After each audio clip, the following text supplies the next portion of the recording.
down here in Surprise, Arizona, covering Royal Spring Training and sitting down with Matt Strahm. And Matt, this is now your second stint in Kansas City. So if there's one thing that stands out from your time all the way back now nearly a decade ago to now, what would it be?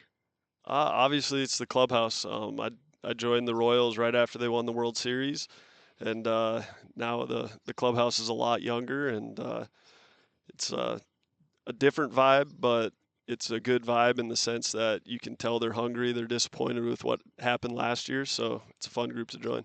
Now, you're coming over from Philadelphia where there was so much success in the time that you were there. You were such a big part of a loaded bullpen. So what does that experience do for you now coming over to a bullpen that was still good last year, but we know that in Philadelphia it was so lights out pretty much every year you were there.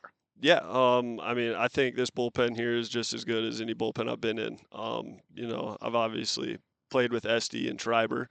Um, I'm just excited to see what Lang has after his 2 years of injuries. And as pitchers, I've been through that, and you're never yourself again until you've had a year of pitching after the injury. So theoretically, it always takes 2 years. So excited for Langer to join us and see what he's got. And then obviously Lucas is a dominating force in the back end for us. So it's gonna be a fun group to be a part of, and hopefully we can do something special. It's interesting you bring up Alex because we just spoke with him right before we brought you on. And for somebody that's dealt with that, injuries that keeps you out for an entire year or just for an extended period of time, when you show up to camp and you know that it's happened before, you might feel great, but is there something mentally where you go, I'm still a little bit concerned that one ball I throw, now I feel something in my elbow, now I feel something in my shoulder. Is it something you have to just overcome with time? Yeah, I mean that was my biggest hurdle was the mental side of it of not worrying what's going to happen on my next pitch and just going out there and throwing my next pitch. The rehab and all that is it's hard, don't get me wrong, but the hardest part is the mental side of it and just getting over it. So coming to spring, I'm sure he's got those nervous butterflies of excitement and all that, which will definitely help you feel better. Anytime you can add adrenaline to it, you usually feel less. So, but yeah, it's the biggest hurdle is the mental side of it, and um, really only you can control that. So, time will tell.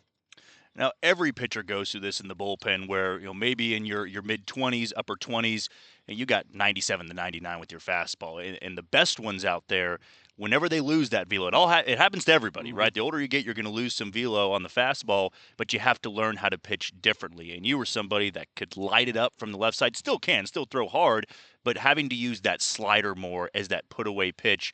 When did you kind of know that that transition was going to happen? If I want to be in the big leagues a long time, I have to learn how to pitch differently. Yeah, I think it just I pitch off my fastball. I always have pitched off my fastball. My fastball has ride, has late life, and Um, I have the one thing that none of these analytic people can measure, and that's deception. So um, I, I look at the radar every pitch. I don't care what it says. It's more so just out of curiosity. I always tell guys, as long as I can spin it, I can throw my fastball at 88 and I'll get outs.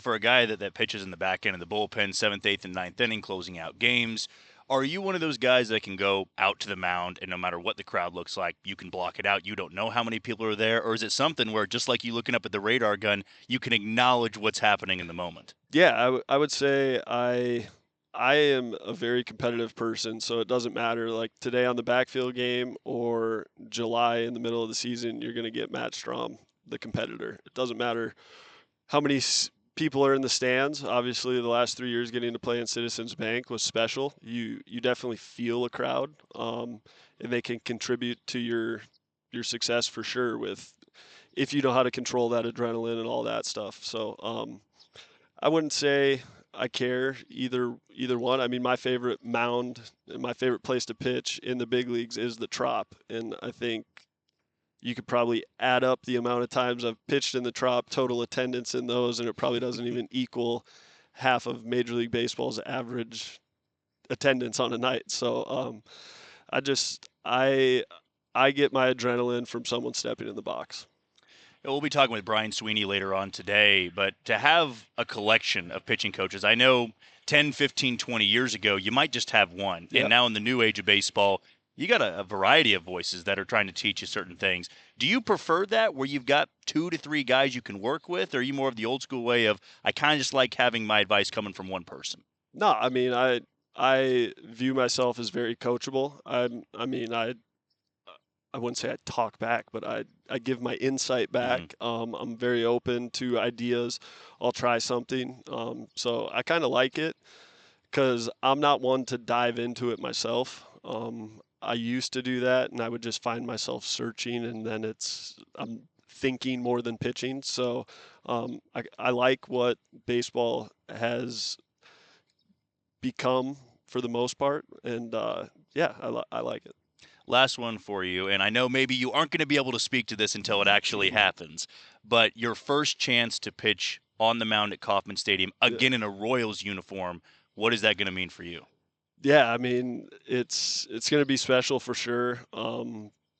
Every day out here so far in spring has kind of felt like deja vu. The first week we were down on the main fields back here, and then we had to go up to the back fields this week. And every time I've walked up there, it's reminded me of my first spring training in the minor leagues, and it's just kind of been deja vu. So I'm looking forward to it, and can't wait to pitch in the K again with the right jersey on. Matt, appreciate your time, man, and good luck in camp. Thank you. Appreciate you guys.